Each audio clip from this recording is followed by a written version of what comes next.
नमस्कार, आप देख रहे हैं बिहार जागरण टीवी और हम हैं आपके साथ चंदन पांडे।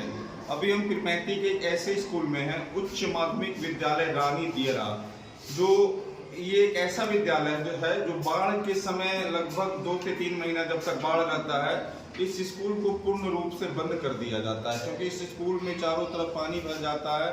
सांप बिच्छू कई तरह का खतरा होता है, जिस वजह से बच्चों को स्कूल नहीं बुलाया जा रहा है। और उस स्कूल में बीपीएससी के माध्यम से एक शिक्षक आए हुए हैं, कंचन पुदार जी, जो नौगछिया के बिहपुर इलाके से आए हुए हैं। और सबसे आश्चर्य की ये बात है कि सर के पास दोनों आंखें नहीं है, फिर भी बच्चों को उच्च प्रकार की शिक्षा प्रदान करते हैं। तो सबसे पहले हम जानना चाहेंगे कि सर आपका नाम क्या हुआ।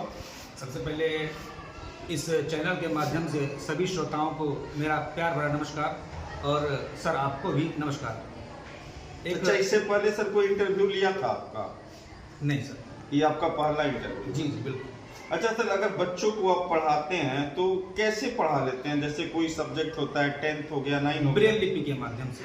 अच्छा, जैसे जो नॉर्मल बुक में होता है, सेम मेरी लिपि में भी वही होता है, वही चीज होता है। उसी के माध्यम से। देखिए, हमारे चैनल के माध्यम से देखने वाले कई लोगों को लगेगा कि ब्रेल लिपि होता क्या है।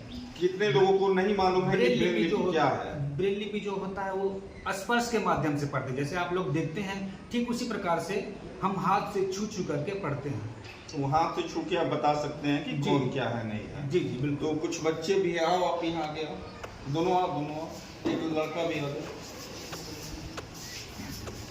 अच्छा, क्या नाम हुआ आपका? नाम क्या है? हाँ, क्या नाम हुआ आपका? कस के बोलो। साक्षी कुमारी। साक्षी कुमारी। जो सर ये पढ़ाते हैं आपको समझ में आता है? यस। कैसे पढ़ाते हैं सर? सर वो किताब आता है, उसे हाथ से छू छू के पढ़ाता है। आइए आप, क्या नाम हुआ आपका? मेरा नाम हंस। अच्छा, जब सर पहली बार स्कूल में आए होंगे आप लोगों को पढ़ाने के लिए, तो आपको तो आश्चर्य लगा होगा कि सर कैसे पढ़ाएंगे। यस सर, और कैसे पढ़ाते हैं, और किताब जो पढ़ाते हैं ना सर, तो छूने का मन करता है और उसको देख मतलब समझने का भी मेरा मन करता है, समझे कैसे सर समझ जाता है। सर से आप पूछिए नहीं कि सर आप बिना देखे कैसे पढ़ लेते हैं, बता सर देते हैं। बताया हम सबको कि हम छू के बिंदु रहता है ना, उसी से पता करके हम पढ़ा देते हैं। सर बताए नहीं ब्रेल लिपि क्या होता है? नहीं, उसके बारे में नहीं पूछे। तो बैठो। क्या नाम हुआ आपका? अच्छा, काफी अच्छा लंबा हाइट है। कहाँ भारतीय सेना में जाने का मन है क्या? हाँ, क्योंकि भारतीय सेना में अभी भारत पाकिस्तान का युद्ध भी चल रहा है, और भारतीय सेना में जितने भी आपके पिरपैंती क्षेत्र के जवान जा रहे हैं, लगभग सभी दियारा के क्षेत्र के 80% लोग हैं। आपको भी जाना है? चलिए, वो बात की बात है, आप भी जाइए सेना में और सेवा कीजिए देश का। सर के बारे में क्या कुछ कहिएगा? सर अपने हाथ से छू के पढ़ाते हैं। कस के बोलिए, लड़का का आवाज वैसे सेना में जाइएगा। छू छू के पढ़ाते हैं, हम लोग का भी छूने का मन करता है सर के किताब को। सर कोई भी सवाल होता होगा, पूछते हैं तो आप सर बताते हैं? Yes sir. आओ तो तुम। नाम हुआ आपका? मेरा नाम अनुप्रिया कुमारी। किस क्लास की छात्रा हो आप? 9th। अच्छा, क्या करते हैं आपके पिताजी? मेरे पिताजी फार्मर है, मम्मी बीएम की पुलिस। अभी भारत पाकिस्तान युद्ध चल रहा है, आप देख रही हैं कि 2 बेटियां पूरे पाकिस्तान को तबाह कर दी। जी सर। नाम पता है? नाम तो नहीं पता, लेकिन देखने में अच्छा लगता है। अच्छा लगता है ना? तो आप पढ़ लिख के क्या बनिएगा? DSP। डीएसपी बनिएगा। डीएसपी कैसे बन जाता है, सारा प्रोसेस पता है? यस सर, यूपीएससी का पहले एग्जाम देना पड़ता है, नहीं, फिर डीएसपी यूपीएससी से नहीं, बीपीएससी से बनता है, ठीक है? उसका एग्जाम देना। अच्छा, चलिए, कंचन सर के बारे में क्या कुछ कहिएगा? अच्छा पढ़ाते हैं, और उनके पास जो बुक है उससे हम लोग छू छू के पढ़ाते हैं सर, और मौखिक पढ़ाते हैं, हम लोग अच्छे से पढ़ते हैं। अच्छा, होता है कहीं, हम लोग भी जब पढ़ते थे बीच में क्लास में, जब हम लोग का समय था, पूरा लड़का लड़की रहता था, तो होता था सर समझाते थे, दोबारा शर्म से नहीं पूछते थे कि सर डांट देंगे, बोल देंगे कि काहे पूछता है, समझ में नहीं आता है। तो ऐसा कुछ होता है, दोबारा पूछते हैं आप लोग? हम लोग पूछते हैं, हम लोगों को कोई डर नहीं लगता है? तो सर बताते हैं दोबारा? बताते हैं। इन छोटे छोटे बच्चों के बारे में कंचन सर आप क्या कहना चाहिएगा? डिगो न अपने प्रण से तो तुम सब कुछ पा सकते हो प्यारे, डिगो न अपने प्रण से तो तुम सब कुछ पा सकते हो प्यारे, तुम भी ऊंचे उठ सकते हो, छू सकते हो नभ के तारे, अचल रहा जो अपने पथ पर, लाख मुसीबत आने में मिली सफलता जग में उसको जीने में मर्दानी है। चलिए, बहुत कम से कम ताली बजाओ आपको। एक अच्छा कविता था और काफी प्रेरणादायक है। और अब एक आखिरी सवाल पूछना चाहेंगे सर, एक चीज देखा जा रहा है, हम लोग जब पढ़ाई करते थे, आपके सहयोगी शिक्षक भी जब पढ़ाई करते थे स्कूल में, तो उस समय के शिक्षक लोग गर्दा उड़ा के मारते थे, लेकिन गार्जियन के पास अगर हम लोग जाते थे कि शिक्षक मारे हैं, तो गार्जियन शिक्षक के पास जाके बोलते थे और इसको पिटिए, हॉस्पिटल का खर्चा हम लोग दे देंगे। लेकिन अब अगर कोई भी शिक्षक बच्चे को मार देता है तो पूरा गांव गार्जियन टूट जाता है, तो वैसे गार्जियनों को क्या कुछ कहिएगा? गार्जियन को हम यही कहेंगे कि ऐसा नहीं किया जाए। शिक्षक बच्चे को वैसा नहीं पीटते हैं।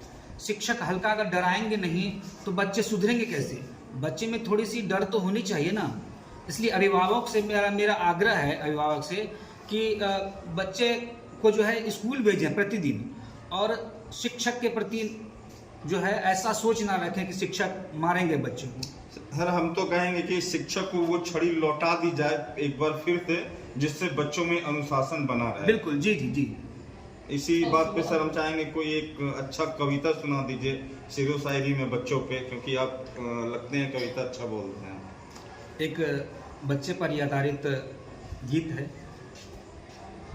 बच्चे मन के सच्चे, बच्चे मन के सच्चे, सारे जग की आँख के तारे, ये वो नन्हे फूल हैं जो भगवान को लगते प्यारे।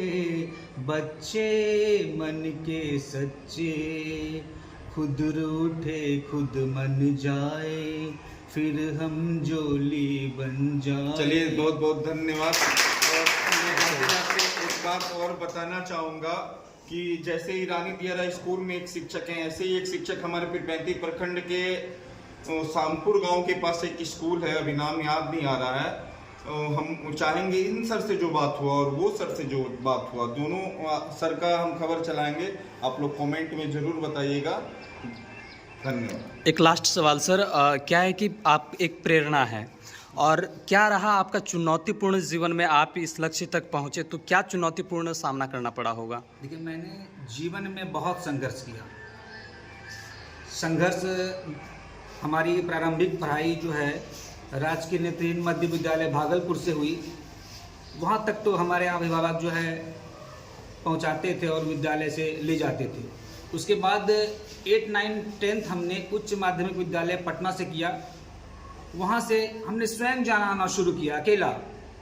फिर 11, 12 हमने उच्च माध्यमिक विद्यालय क्षमा करेंगे, तुलसीपीठ चित्रकूट से किया। फिर उसके बाद फिर हमने BA, MA, B.Ed की डिग्री JRHU चित्रकूट उत्तर प्रदेश से किया। उसके बाद फिर हमने DLED की डिग्री हासिल की डाइट कुमार बाग, वेस्ट चंपारण, बिहार से। हमने बहुत संघर्ष किया, अकेले जाना आना। हमारे पिताजी का जब देहांत हुआ, उसके बाद हमने म्यूज़िक के सहारे अपना आर्थिक मजबूत किया। इस प्रकार से हमने अनेकों संघर्ष करते हुए 2022 में राजकीय बुनियादी विद्यालय करजौसा में कार्यरत हुआ। तो सर, बहुत सारे छात्र ऐसे हैं जो कि पढ़ाई के दौरान जब उनको लगता है कि हम फेल्योर हो रहे हैं या फिर फेल कर गए, तो आत्महत्या जैसे चीज़ों पर कदम उठाते हैं। लेकिन आपने बहुत संघर्ष किया, तो ऐसे छात्रों को क्या संदेश देना चाहेंगे? उन्हें संदेश यही देना चाहेंगे कि वो ऐसा नहीं करें, हिम्मत ना हारें। कहते हैं कोशिश करने वालों की कभी हार नहीं होती। आप कभी अगर असफल होते हैं तो उसी में सफलता भी छिपा होता है। प्रयास करें, आप 100% सफल होंगे। ठीक है सर, धन्यवाद। धन्यवाद।